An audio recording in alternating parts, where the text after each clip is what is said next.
السلام علیکم ورحمۃ اللہ وبرکاتہ۔ الحمدللہ ہم اپنا جو ٹارگیٹ ہم نے سیٹ کیا ہوا ہے کہ الحمدللہ ہم اس رمضان میں اپنی طرف سے پوری کوشش کریں گے کہ قرآن زیادہ سے زیادہ سن کے سمجھنے کی کوشش کریں، اور ہم اپنے ٹارگیٹ کی طرف منزل بہ منزل بڑھ رہے ہیں۔ قرآن ایک ایسا سمندر ہے کہ جس کی گہرائیوں تک پہنچنا کوئی آسان کام نہیں ہے، لیکن ہم بس اپنی سی کوشش کر رہے ہیں۔ الحمدللہ ہم چھٹے پارے پہ پہنچ گئے ہیں، گویا ہم کناروں سے نکل کر سمندر کی گہرائیوں میں اترنے کی کوشش کر رہے ہیں، اور اللہ کا کلام ہمارے دلوں، ہماری روحوں کو الحمدللہ سیراب کر رہا ہے۔ اللہ کا کلام جو ہے اور یہ رمضان کا جو مہینہ ہے، ان دونوں میں ایک بڑی گہری مناسبت ہے۔ شہر رمضان الذی انزل فیہ القرآن، اسی مہینے میں یہ قرآن نازل ہوا تھا، اور یہ مہینہ قرآن میں غوطہ زنی کے لیے بہت مناسب وقت ہوتا ہے۔ اب ہم قرآن میں ڈبکیاں لگا کے بھی اگر پیاسے رہیں تو پھر تو بد نصیبی ہے۔ اگر ہماری روح پھر بھی سیراب نہ ہو، ہمارے دلوں کو زندگی اور شادابی نہ ملے، ہم قرآن بھی سنتے رہیں اور پھر ویسے کے ویسے ہی رہیں،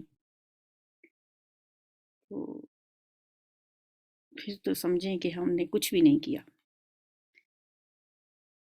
علامہ اقبال نے کیا کہا تھا؟ قرآن میں ہو غوطہ زن اے مرد مسلماں، اللہ کرے تجھ کو عطا جدت کردار۔ کردار کی جدت نصیب ہو جائے ہمیں قرآن پڑھ کے۔ قرآن پڑھنے کے بعد ہم نکھر کے ایک نئے انسان بن کے نکلیں، یہ ہمارا مقصد ہونا چاہیے۔ الحمدللہ ہر بندے کے ساتھ ویری تو کرے گا، کچھ لوگوں کو یہ بہت نیا بنا دے گا، کچھ کو تھوڑا سا بنائے گا، کوئی بالکل دھل دھلا کے بالکل پاکیزہ ہو کے نکلیں گے۔ یہ جیسی جیسی مٹی ہوگی ویسی ویسی ہی یہ بارش اس پہ اثر کرے گی۔ بعض زمینیں بڑی سنگلاخ ہوتی ہیں، ان پہ کتنی بھی بارش پڑ جائے کوئی فرق نہیں پڑتا، اور بعض زمینیں ایسی ہوتی ہیں کہ تھوڑی سی فوار بھی ان کے لیے کافی ہوتی ہے۔ تو اللہ سے دعا بھی کرتے رہیں کہ یا اللہ ہم یہ جو سلسلہ ہم نے شروع کیا ہے یہ بس بے مقصد ایک ہماری کارروائی نہ ہو، بلکہ اس سے ہم کچھ لے کے ہی نکلیں۔ اللہ کا کلام کانوں سے ٹکراتا ہے تو گویا کانوں کی کھڑکیوں سے یہ دل تک اترتا ہے۔ ہم بس اپنے عمل کے لیے، اپنے آپ کو سنوارنے کے لیے، اپنے نفس کی تیاری کو سجانے کے لیے اس سے کوئی پھول، کوئی کلیاں ہر روز چن لیا کریں۔ اللہ تعالی ہمیں اس میں کامیاب کرے۔ چلتے ہیں سبق نمبر 23 کی طرف۔ بسم اللہ الرحمن الرحیم۔ وَاتْلُ عَلَيْهِمْ نَبَأَ ابْنَيْ آدَمَ بِالْحَقِّ۔ اے نبی صلی اللہ علیہ وسلم انہیں ذرا آدم کے 2 بیٹوں کا قصہ بھی بے کم و کاست سنا دیں۔ جب ان دونوں نے قربانی کی تو ان میں سے ایک کی قربانی قبول ہو گئی اور دوسرے کی نہ قبول کی گئی۔ اس نے کہا میں تجھے مار ڈالوں گا۔ یہ دونوں بیٹے حضرت آدم کے حابیل اور قابیل ان کے نام قرآن بیان کرتا ہے۔ حابیل کی قربانی جو تھی وہ چونکہ بھیڑ بکریاں چراتا تھا، اس نے کسی جانور کی قربانی اللہ کے حضور پیش کی، اور قابیل کھیتی باڑی کرتا تھا، اس نے کچھ اناج رکھا۔ اس زمانے میں رواج یہی تھا، طریقہ یہی ہوتا تھا اس شریعت میں کہ قربانی رکھ دی جاتی تھی، آسمان سے کوئی شعلہ آتا اسے جلا جاتا، جس کی قربانی قبول ہوتی اس کا اسے آگ کھا جاتی، اور جس کی نہ قبول ہوتی وہ ویسے کی ویسے پڑی رہ جاتی۔ اب قابیل کی قربانی قبول نہیں ہوئی۔ اس نے کہا کہ غصہ آیا اس کو حسد ہوا اپنے بھائی سے اور اس نے کہا میں تجھے نہیں چھوڑوں گا۔ حابیل نے جواب دیا اللہ تو متقیوں ہی کی نظر قبول کرتا ہے، انما یتقبل اللہ من المتقین، نظر نیاز تو متقی لوگوں کی قبول ہوتی ہے۔ اب یہ بات تو اور جلتی پہ تیل کا کام کر گئی۔ اور پھر اس نے یہ بھی کہا کہ اگر تو مجھے قتل کرنے کے لیے ہاتھ اٹھائے گا تو میں تجھے قتل کرنے کے لیے ہاتھ نہیں اٹھاؤں گا، میں اللہ رب العالمین سے ڈرتا ہوں، انی اخاف اللہ رب العالمین، میں چاہتا ہوں کہ میرا اور اپنا گناہ تو ہی سمیٹ لے اور دوزخی بند کر رہے۔ میرا گناہ اس نے کیوں کہا؟ نبی صلی اللہ علیہ وسلم نے فرمایا کہ قاتل اور مقتول دونوں جہنم میں جائیں گے۔ پوچھا گیا کہ قاتل تو جہنم میں جائے گا، مقتول کیوں؟ آپ نے فرمایا کہ اس کا ارادہ بھی یہی ہوتا ہے، ظاہر ہے اگر جب دو لڑتے ہیں تو دونوں ایک دوسرے کو مارنا چاہتے ہیں، ایک کامیاب ہو جاتا ہے دوسرا نہیں ہوتا، نیت تو اس کی بھی یہی ہوتی ہے کہ میں اگر اس پہ قابو پا لوں تو میں اس کو قتل کر دوں۔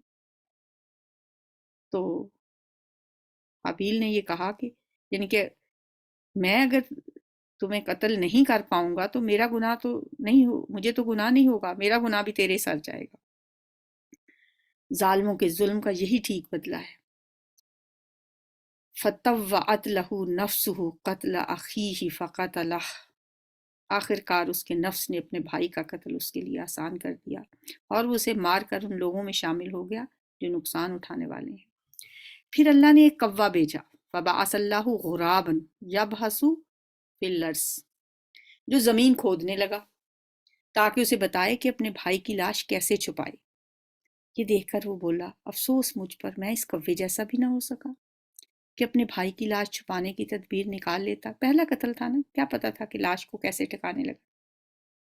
تو اللہ تعالیٰ نے ایک کوا بھیجا جس کو دیکھ کے پھر قابیل کو پتا چلا کہ اب کس طرح سے میں نے لاش کو زمین میں دفنانا ہے۔ اس کے بعد وہ اپنے کیے پر بہت پچھتایا۔ اجل ذالک کتبنا علی بنی اسرائیل، اسی وجہ سے بنی اسرائیل پر ہم نے یہ فرمان لکھ دیا تھا کہ جس نے کسی انسان کو خون کے بدلے یا زمین میں فساد پھیلانے کے سوا کسی اور وجہ سے قتل کیا، اس نے گویا تمام انسانوں کو قتل کر دیا، اور جس نے کسی کو زندگی بخشی اس نے گویا تمام انسانوں کو زندگی بخش دی۔ گویا ایک انسان کا قتل گویا پوری انسانیت کا قتل ہے، اور اگر کسی نے کسی کی جان بچا لی تو اس نے بھی پوری انسانیت کی جان بچائی۔ مگر ان کا حال یہ ہے کہ ہمارے رسول پے در پے ان کے پاس کھلی کھلی ہدایات لے کر آئے، پھر بھی ان میں بکثرت لوگ زمین میں زیادتیاں کرنے والے ہیں۔ جو لوگ اللہ اور اس کے رسولوں سے لڑتے ہیں اور زمین میں اس لیے تگ و دو کرتے پھرتے ہیں کہ فساد برپا کریں، ان کی سزا یہ ہے کہ قتل کیے جائیں یا سولی چڑھائے جائیں یا ان کے ہاتھ اور پاؤں مخالف سمتوں سے کاٹ ڈالے جائیں یا وہ جلا وطن کر دیے جائیں۔ یہ ذلت و رسوائی تو ان کے لیے دنیا میں ہے اور آخرت میں ان کے لیے اس سے بڑی سزا ہے۔ یعنی دنیا کے جرم کی ایک تو سزا ہوتی ہے جب جو انسان جرم کرتا ہے، جو بھی گناہ کرتا ہے، اور ایک گناہ ہوتا ہے کام کا، کسی بھی جو بھی انسان نے وہ کوئی جرم کیا ہو، تو گناہ کا جو سزا ہے وہ تو اللہ کے ہاں ملے گی، جو جرم کی سزا ہے وہ دنیا میں مل جاتی ہے۔ اب یہ جو آیت ہے اس کے بارے میں آتا ہے کہ ایک شان نزول اس واقعے کا بیان کیا جاتا ہے۔ مگر جو لوگ توبہ کر لیں قبل اس کے کہ تم ان پر قابو پاؤ، تمہیں معلوم ہونا چاہیے کہ اللہ معاف کرنے والا اور رحم فرمانے والا ہے۔ واقعہ یہ ہے کہ کچھ لوگ عقل اور ارینہ قبیلے کے مسلمان ہو کر مدینہ آئے، انہیں مدینہ کی آب و ہوا راس نہیں آئی، تو نبی صلی اللہ علیہ وسلم نے انہیں مدینہ سے باہر جہاں صدقے کے اونٹ تھے وہاں بھیج دیا۔ چنانچہ کچھ دنوں میں وہ ٹھیک ہو گئے، لیکن اس کے بعد انہوں نے اونٹوں کے رکھوالے اور جو چرواہا تھا اس کو قتل کر دیا اور اونٹ ہنکا کر لے گئے۔ نبی صلی اللہ علیہ وسلم کو جب پتہ چلا تو آپ نے ان کے پیچھے اپنے آدمی بھیجے جو انہیں اونٹوں سمیت پکڑ کے لے۔ آپ نے ان کے ہاتھ پیر مخالف جانب سے کاٹ ڈالے اور ان کی آنکھوں میں بھی گرم گرم سلائیاں پھروائیں، کیونکہ انہوں نے بھی چرواہے کے ساتھ یہی سلوک کیا تھا۔ پھر آپ نے انہیں دھوپ میں ڈال دیا حتیٰ کہ وہ وہیں مر گئے۔ تو انہوں نے ظاہر چوری بھی کی، قتل بھی کیا، ایمان سے بھی پھرے، اور رسول اللہ صلی اللہ علیہ وآلہ وسلم کے ساتھ محاربہ بھی کیا۔ تو اس لیے اس آیت کو کہا جاتا ہے کہ یہ آیت محاربہ ہے۔ چلی گئی وہ آیت۔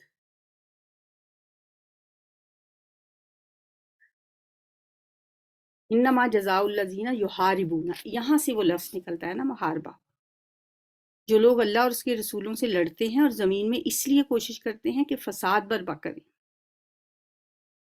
ان کی سزا یہ ہے کہ قتل کیے جائیں یا سولی چڑھائے جائیں یا ان کے ہاتھ اور پاؤں مخالف سمتوں سے کاٹے جائیں۔ تو نبی صلی اللہ علیہ وسلم نے پھر یہ سب سزائیں ان کو دیں، کیونکہ انہوں نے محاربہ بھی کیا، یحاربون سے یہ لفظ آتا ہے، اور انہوں نے دین اسلام سے پھر بھی گئے اسلام قبول کرنے کے بعد، انہوں نے اس کو چرواہی کو قتل بھی کیا، اس لیے نبی صلی اللہ علیہ وسلم نے ان کو یہ سزا دی۔ الا الذین تابوا، مگر جو لوگ توبہ کر لیں اس سے پہلے، ان تقدروا علیہم، کہ تم ان پر قابو پاؤ، یعنی انہیں پکڑنے سے پہلے ہی اگر وہ توبہ کر لیں، فَاعْلَمُوا، تو جان لو، ان اللہ غفور الرحیم، بے شک اللہ تعالیٰ معاف کرنے والا، رحم کرنے والا ہے۔ یہاں پہ بھی اللہ کی طرف سے معافی تو مل جائے گی اگر وہ توبہ کر لیتے ہیں، لیکن جو جرم ہے، اگر انہوں نے قتل کیا تو قتل کی سزا تو پھر ملے گی۔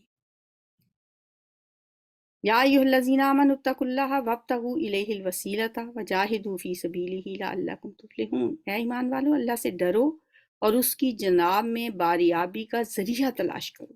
وسیلہ، وسیلہ کا یہاں ترجمہ کیا گیا باریابی کا ذریعہ، مطلب یہ ہے ہر وہ کام جو انسان کو اللہ کے قریب کر دے وہ وسیلہ کہلاتا ہے۔ وسیلہ کے مختلف معنی کیے گئے ہیں، مختلف لوگوں نے اس کے مختلف مفہوم نکالے ہیں۔ بہرحال وسیلہ وہ لفظ ہے کہ اللہ تک پہنچنے کا ذریعہ ہم اسے کہہ سکتے ہیں، وہ چیز جو کسی مقصد کے حصول یا اس کے قرب کا ذریعہ ہو وہ وسیلہ کہلاتی ہے۔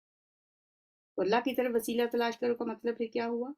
ایسے اعمال کرو جس سے اللہ کی رضا حاصل ہو اور اللہ کا قرب حاصل ہو جائے۔ حدیث میں بھی آتا ہے کہ وہ مقام محمود بھی وسیلہ کہلاتا ہے جو جنت میں نبی صلی اللہ علیہ وسلم کو عطا کیا جائے گا۔ اس لیے آپ نے فرمایا جو شخص اذان کے بعد میرے لیے یہ دعائے وسیلہ کرے گا وہ میری شفاعت کا مستحق ہوگا۔ وہی دعا ہے جو ہم اذان کے بعد پڑھتے ہیں، اللہم رب ھذہ الدعوۃ التامہ والصلاۃ القائمہ آت محمدا الوسیلۃ والفضیلہ۔ تو وہ وسیلہ کی دعا ہم کرتے ہیں نبی صلی اللہ علیہ وسلم کے لیے۔ تو یہ وسیلہ کا لفظ جو ہے یہ ہے قرب کا ذریعہ۔ وجاہدوا فی سبیلہ لعلکم تفلحون، اور اس کی راہ میں جد و جہد کرو شاید کہ تمہیں کامیابی نصیب ہو جائے۔ خوب جان لو کہ جن لوگوں نے کفر کا رویہ اختیار کیا، اگر ان کے قبضے میں ساری زمین کی دولت ہو اور اتنی ہی اور اس کے ساتھ، یعنی جتنی زمین کی دولت ہے ساری اور اتنی ہی اس کے ساتھ اور بھی، اور وہ چاہیں کہ اسے فدیہ میں دے کر قیامت کے روز عذاب سے بچ جائیں، تب بھی وہ ان سے قبول نہیں کی جائے گی۔ سوچیں کہ قیامت کے دن کا عذاب کتنا سخت ہوگا۔ ایک حدیث میں آتا ہے کہ ایک جہنمی کو جہنم سے نکال کر اللہ کی بارگاہ میں پیش کیا جائے گا۔ اللہ تعالیٰ اس سے پوچھیں گے تو نے اپنی آرام گاہ کیسی پائی؟ وہ کہے گا بدترین آرام گاہ۔ اللہ فرمائے گا کیا تو زمین بھر سونا فدیہ دے کر اس سے چھٹکارا حاصل کرنا چاہے گا؟ وہ اس بات میں جواب دے گا، اللہ فرمائے گا میں نے تو دنیا میں اس سے بھی بہت کم کا تجھ سے مطالبہ کیا تھا، تو نے تو وہاں اس کی پرواہ ہی نہیں کی، اور پھر اسے جہنم میں دوبارہ داخل کر دیا جائے گا۔ اللہم لا تجعلنا منہم، اور انہیں دردناک سزا مل کر رہے گی۔ وَلَهُمْ عَذَابٌ عَلِيمٌ يُرِيدُونَ أَن يَخْرُجُوا مِنَ النَّارِ وَمَا هُمْ بِخَارِجِينَ مِنْهَا، وہ چاہیں گے کہ دوزخ کی آگ سے نکل بھاگیں مگر نہ نکل سکیں گے، اور انہیں قائم رہنے والا عذاب دیا جائے گا۔ اور چور خواہ عورت ہو یا مرد دونوں کے ہاتھ کاٹ دو۔ وَالسَّارِقُ وَالسَّارِقَةُ فَاقْطَعُوا أَيْدِيَهُمَا، یہ ان کی کمائی کا بدلہ ہے اور اللہ کی طرف سے عبرتناک سزا۔ اللہ کی قدرت سب پر غالب ہے اور وہ دانا و بینا ہے۔ پھر جو ظلم کرنے کے بعد توبہ کرے اور اپنی اصلاح کر لے تو اللہ کی نظر عنایت پھر اس پر مائل ہو جائے گی۔ دیکھیں، سزا جو ہاتھ کاٹنے کی ہے نا، اس سے دلوں کی صفائی نہیں ہوتی۔ بعض لوگ ایسے بھی ہوں گے کہ جن کے ہاتھ بھی کاٹ دیے جائیں گے لیکن وہ ویسے کے ویسے ہی رہیں گے، انہیں کوئی فرق ہی نہیں پڑے گا۔ وہ پھر بلکہ کوششیں کرتے پھریں گے کہ پھر کہیں سے کوئی موقع مل جائے تو پھر چوری کر لیں۔ تو دلوں کی، نفس کی صفائی کرنے کے لیے توبہ کی ضرورت ہے، اللہ کی طرف رجوع کرنا بہت ضروری ہے۔ اگر انسان دنیا میں سزا بھگت بھی لے، توبہ نہ کرے، اللہ کے حضور وہ شرمندہ نہ ہو، اپنے گناہ کو وہ گناہ سمجھتے ہوئے اس سے ہمیشہ کے لیے تائب نہ ہو، تو صرف اس کو جرم کی جو سزا اس نے بھگتی ہے وہ کافی نہیں ہے۔ یہ تو ایسے ہی ہے نا کہ جیسے وہ ایک واقعہ بھی ہے کہ ایک گاؤں میں کنویں میں ایک کتا گر گیا اور لوگ جو مالک تھے کنویں کے وہ بڑے پریشان کہ اب پانی اس کا ہم کیسے استعمال کریں۔ کسی عالم کے پاس گئے کہ بھی ہمارے کنویں کا پانی ناپاک ہو گیا، ہم کیا کریں، کتا گر گیا اس میں۔ اس نے کہا اس میں سے 100 ڈول پانی کے نکال دیں تو پانی باقی کا پاک ہو جائے گا۔ خیر 100 ڈول نکالے اور اس کے بعد پانی استعمال کرنے لگے۔ پھر وہ گیا اسی کے پاس کہ پانی میں سے اسمیل تو ویسے ہی آتی ہے، پانی لگتا ہے صاف نہیں ہوا۔ انہوں نے پوچھا کیا کتا بھی نکالا تھا کہ نہیں؟ لیکن نہیں، وہ تو نہیں نکالا۔ تو جب تک کتا نہیں نہ نکلتا اندر سے، وہ 100 ڈول نکالنے سے کوئی فرق نہیں پڑتا۔ تو جرم کی سزا بے شک انسان بھگت بھی لے، جب تک اندر کی صفائی نہیں ہوتی نا، اس وقت تک کوئی فائدہ نہیں۔ جو کتا نکالنا پڑے گا پہلے اندر سے، وہ جو ہمارے اندر کی ایک بیماریاں ہیں وہ جب تک دور نہیں ہوتی، اور وہ کس سے دور ہوتی ہیں؟ وہ اللہ کے حضور حاضری سے، وہ شرمندگی کے آنسو بہانے سے۔ فمن تاب من بعد ظلمہ واصلح فإن اللہ یتوب علیہ۔ توبہ بھی کرے، اپنی اصلاح بھی کرے تو پھر اللہ اس کی طرف رجوع کرتا ہے، اس کی طرف مائل ہوتا ہے۔ ان اللہ غفور الرحیم۔ الم تعلم ان اللہ لہ ملک السماوات والارض۔ کیا تم جانتے نہیں ہو کہ اللہ زمین و آسمان کی سلطنت کا مالک ہے، جسے چاہے سزا دے اور جسے چاہے معاف کر دے، وہ ہر چیز کا اختیار رکھتا ہے۔ واللہ علی کل شیء قدیر۔ یا ایھا الرسول لا یحزنک الذین یسارعون فی الکفر من الذین قالوا آمنا بافواہہم ولم تؤمن قلوبہم۔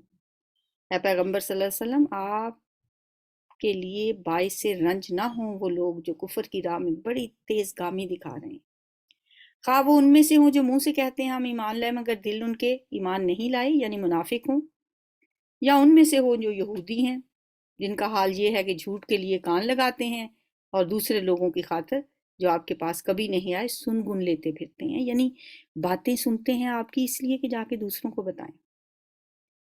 کتاب اللہ کے الفاظ کو ان کا صحیح محل متعین ہونے کے باوجود اصلی معنی سے پھیرتے ہیں اور لوگوں سے کہتے ہیں کہ اگر تمہیں یہ حکم دیا جائے تو مانو، نہیں تو نہ مانو۔ یعنی یہودی نبی صلی اللہ علیہ وآلہ وسلم بھی اپنے مقدمات لے کے آتے تھے نا، تو انہیں یہ ہدایت ہوتی تھی اپنے بڑوں کی طرف سے کہ اگر تو تمہاری مرضی کا فیصلہ ہو جائے تو قبول کر لینا، لیکن اگر کوئی اور فیصلہ ہو یعنی جو ہمیں تمہاری پسند کے مطابق نہ ہو تو پھر نہ ماننا۔ یہودی دراصل نا جب تک مکہ فتح نہیں ہوا اس وقت تک یہ باقاعدہ رعایا نہیں بنے تھے، ان کے ساتھ معاہدے تھے، اس لیے یہ اپنے فیصلے کبھی خود کرتے تھے اور کبھی نبی صلی اللہ علیہ وآلہ وسلم سے کرواتے تھے، اور جب آپ کے پاس مقدمات کے فیصلے بھیجتے تو یہی کہتے تھے کہ اگر تو ہماری مرضی کا فیصلہ آپ کر دیں گے تو ٹھیک ہے ورنہ نہیں کریں گے، ہم قبول نہیں کریں گے۔ کہ اگر تمہیں یہ حکم دیا جائے ان اوتیتم ھذا فخذوہ وان لم تؤتوہ فاحذروا، اور اگر یہ ایسا فیصلہ نہ آئے جو تمہاری مرضی کا ہو تو نہ مانو۔ وَمَن يُرِدِ اللَّهُ فِتْنَتَهُ، اللہ جسے فتنے میں ڈالنے کا ارادہ کر لے اس کو اللہ کی گرفت سے بچانے کے لیے تم کچھ نہیں کر سکتے۔ یہ وہ لوگ ہیں جن کے دلوں کو اللہ نے پاک کرنا نہیں چاہا، ان کے لیے دنیا میں رسوائی ہے اور آخرت میں بھی سخت سزا ہے۔ یہ جھوٹ سننے والے اور حرام کے مال کھانے والے ہیں، لہٰذا اگر یہ آپ کے پاس اپنے مقدمات لے کر آئیں تو آپ کو اختیار ہے کہ چاہو تو ان کا فیصلہ کرو ورنہ انکار کر دو۔ اگر آپ انکار کر دیں گے تو یہ آپ کا کچھ نہیں بگاڑ سکتے، اور اگر فیصلہ کرو تو پھر ٹھیک ٹھیک انصاف کے ساتھ فیصلہ کرو کہ اللہ انصاف کرنے والوں کو پسند کرتا ہے۔ وَكَيْفَ يُحَكِّمُونَكَ وَعِندَهُمُ التَّوْرَاةُ، اور یہ آپ کو کیسے حکم بناتے ہیں جبکہ ان کے پاس تورات موجود ہے جس میں اللہ کا حکم لکھا ہوا ہے، اور پھر یہ اس سے منہ موڑ رہے ہیں۔ اصل بات یہ ہے کہ لوگ ایمان ہی نہیں رکھتے۔ ہم نے تورات نازل کی جس میں ہدایت اور روشنی تھی، سارے نبی جو مسلم تھے اسی کے مطابق ان یہودیوں کے معاملات کا فیصلہ کرتے تھے، اور اسی طرح ربانی علماء اور احبار وہ بھی اسی پر فیصلے کیا کرتے تھے، کیونکہ انہیں کتاب اللہ کی حفاظت کا ذمہ دار بنایا گیا تھا اور وہ اس پر گواہ تھے۔ پس اے یہودیو، تم لوگ لوگوں سے نہ ڈرو بلکہ مجھ سے ڈرو۔ فلا تخشوا الناس واخشونی، اور میری آیات کو ذرا ذرا سے معاوضے لے کر بیچنا چھوڑ دو۔ جو لوگ اللہ کے نازل کردہ قانون کے مطابق فیصلہ نہ کریں وہی کافر ہیں۔ وَمَن لَّمْ يَحْكُم بِمَا أَنزَلَ اللَّهُ فَأُولَٰئِكَ هُمُ الْكَافِرُونَ، جو لوگ اللہ کے نازل کردہ قانون کے مطابق فیصلہ نہ کریں وہی کافر ہیں۔ اب یہ آیت بار بار آئے گی، ریپیٹ ہوگی، لفظ تھوڑا سا اس سے تبدیل ہوں گے، لیکن یہ آیت ریپیٹ ہوتی رہے گی، کیونکہ جہاں پہ بھی اللہ کا قانون نافذ نہیں ہوتا، جہاں پہ بھی اللہ تعالیٰ کے حدود و قیود کے مطابق فیصلے نہیں ہوتے، ان لوگوں کو یہاں کیا کہا گیا ہے؟ فَأُولَٰئِکَ هُمُ الْکَافِرُونَ، یہ لوگ کافر ہیں۔ حالانکہ یہ مسلمانوں سے کہا جا رہا ہے کہ اگر وہ اللہ کے دین کے مطابق، اللہ کے قانون کے مطابق فیصلے نہیں کرتے تو پھر سمجھ لو کہ وہ کافر ہیں۔ پھر فرمایا تورات میں ہم نے یہودیوں پر حکم لکھ دیا تھا، وَكَتَبْنَا عَلَيْهِمْ فِيهَا أَنَّ النَّفْسَ بِالنَّفْسِ وَالْعَيْنَ بِالْعَيْنِ وَالْأَنْفَ بِالْأَنْفِ وَالْأُذُنَ بِالْأُذُنِ وَالسِّنَّ بِالسِّنِّ وَالْجُرُوحَ قِصَاص، کہ جان کے بدلے جان، آنکھ کے بدلے آنکھ، ناک کے بدلے ناک، کان کے بدلے کان، دانت کے بدلے دانت، اور تمام زخموں کے لیے برابر کا بدلہ ہے۔ پھر جو قصاص کا صدقہ کر دے تو وہ اس کے لیے کفارہ ہے، یعنی اگر کوئی شخص معاف کر دے، فمن تصدق به فهو کفارۃ له، مثلا کسی نے کسی کی آنکھ پھوڑ دی تو قانون کیا ہے کہ اس کی آنکھ ہی ضائع کی جائے گی اس کے بدلے میں۔ ہاں اگر کوئی شخص معاف کر دیتا ہے تو پھر تصدق به فهو کفارۃ له، تو پھر وہ اس کا کفارہ بن جائے۔ اس کے دو معنی کیے گئے ہیں کہ کفارہ یہ بھی ہے کہ وہ اس کے اس جرم کا کفارہ بن جائے گا، یعنی پھر اس کو وہ سزا نہیں دی جائے گی، اور یہ بھی ہے کہ جو صدقہ کرنے والا ہے وہ اس کے گناہوں کا کفارہ بھی بن جائے گا۔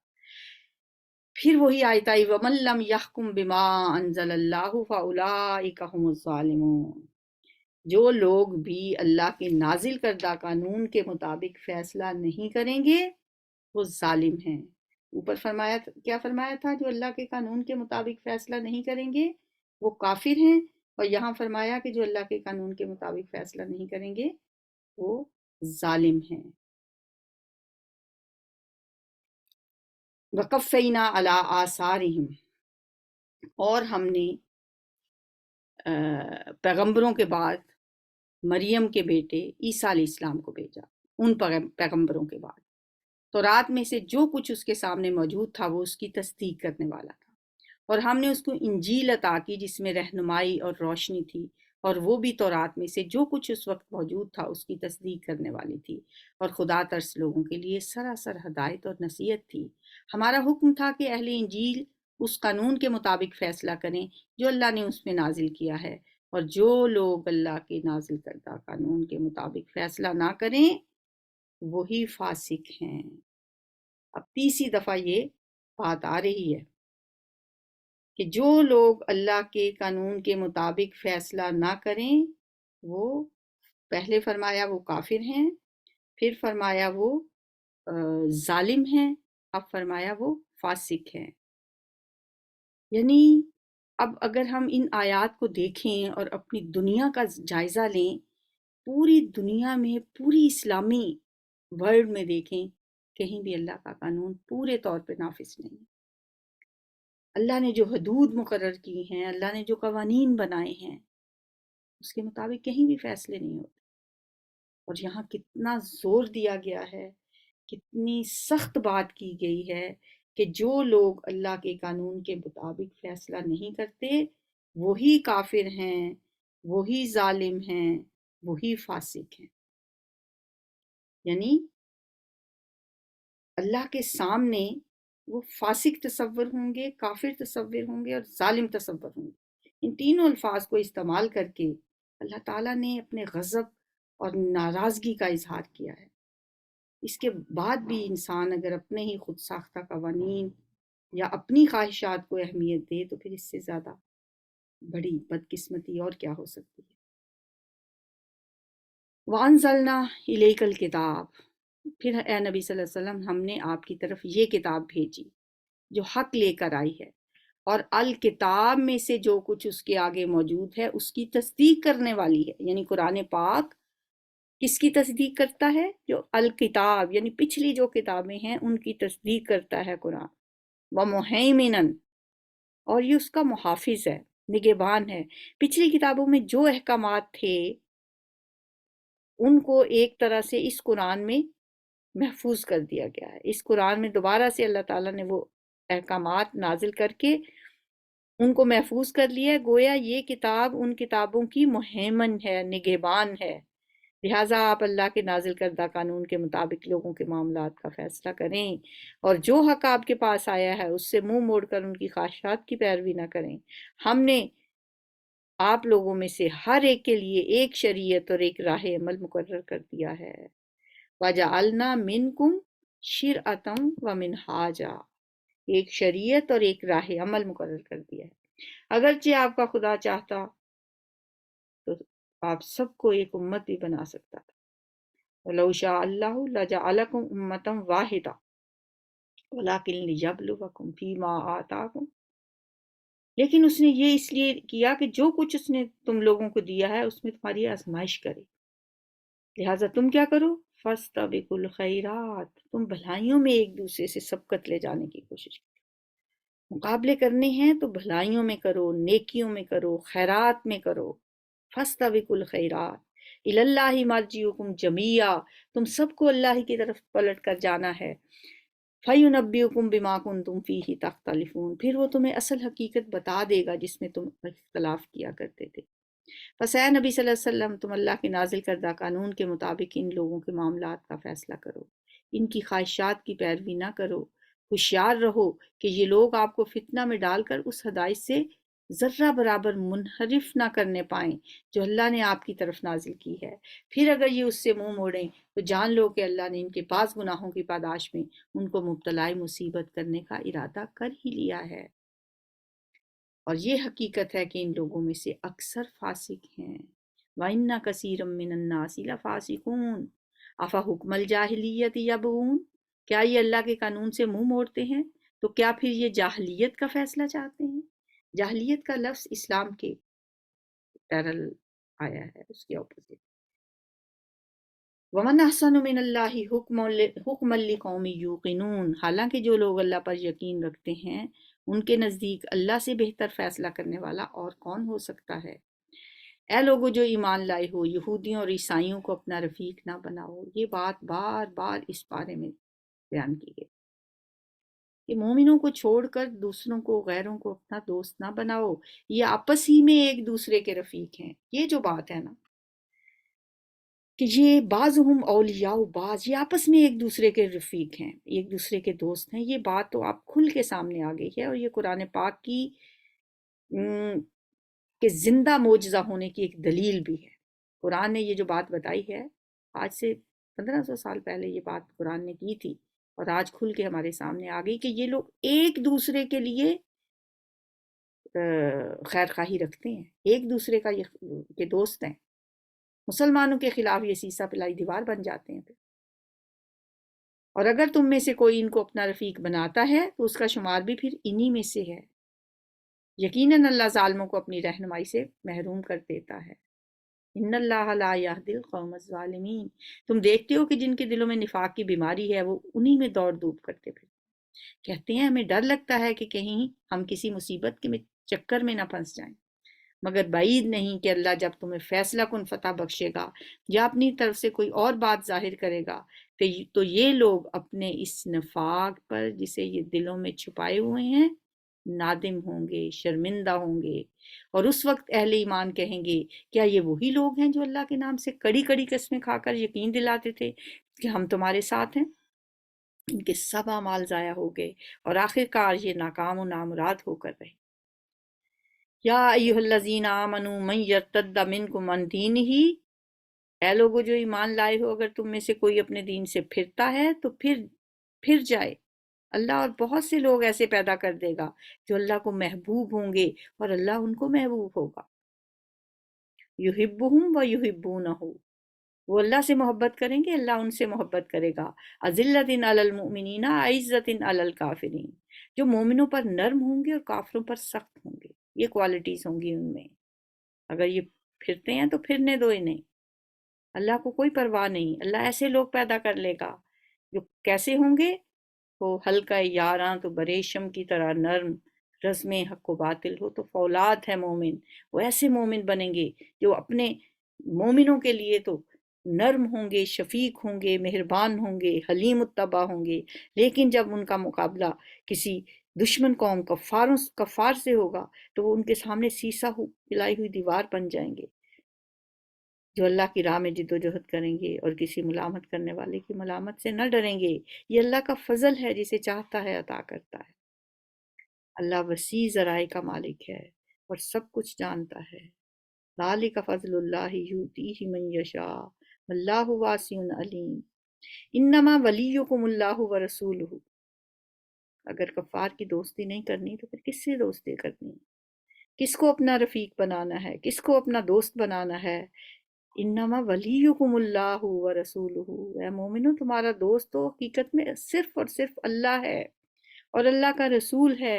والذین آمنوا، اور وہ لوگ ہیں جو اہل ایمان ہیں، جو نماز قائم کرتے ہیں، جو زکوٰۃ دیتے ہیں اور اللہ کے سامنے جھکنے والے ہیں. ان لوگوں کو اپنا دوست بناؤ، اللہ کو اپنا دوست بناؤ، اللہ سے سب سے زیادہ محبت کرو. کہ مومن تو اللہ کی محبت میں سب سے زیادہ سخت ہوتے ہیں، شدید ہوتے ہیں. اشد حبا للہ. مومن تو اللہ کی محبت میں سب سے بڑھ کر ہوتا ہے.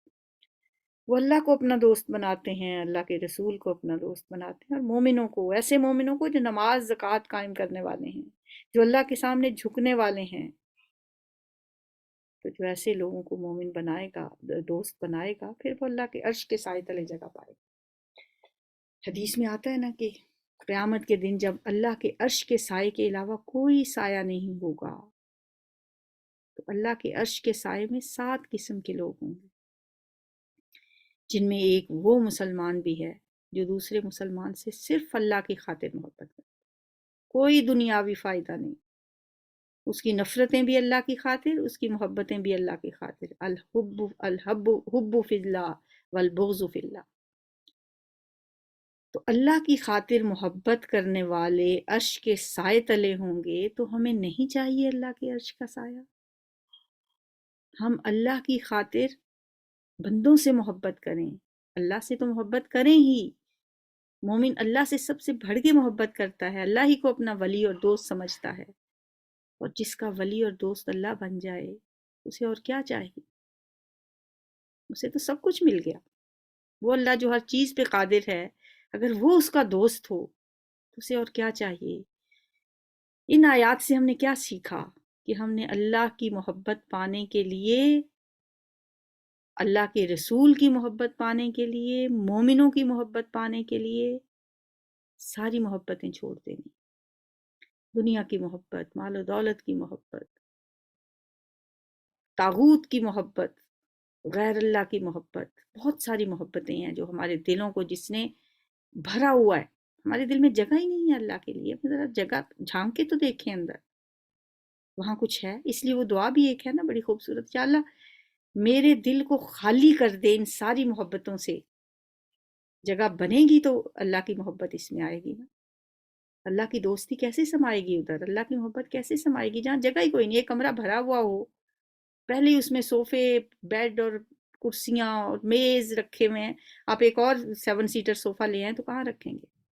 ہمارے دلوں کا یہی حال ہے، ہم نے بہت کچھ اس میں کوڑ کبار بھرا ہوا ہے، ان کو خالی کر کے اللہ کے لیے جگہ بنائیں، اس کے رسول کے لیے جگہ بنائیں، اور مومنوں کی محبت اس میں پیدا کریں، ایسے مومن جو نماز زکوٰۃ قائم کرنے والے ہیں، جو اللہ کے سامنے رکوع کرنے والے ہیں، اور جو اللہ اور اس کے رسول اور اہل ایمان کو اپنا دوست بنا لے، اسے معلوم ہونا چاہیے کہ اللہ کی جماعت ہی غالب رہنے والی ہے۔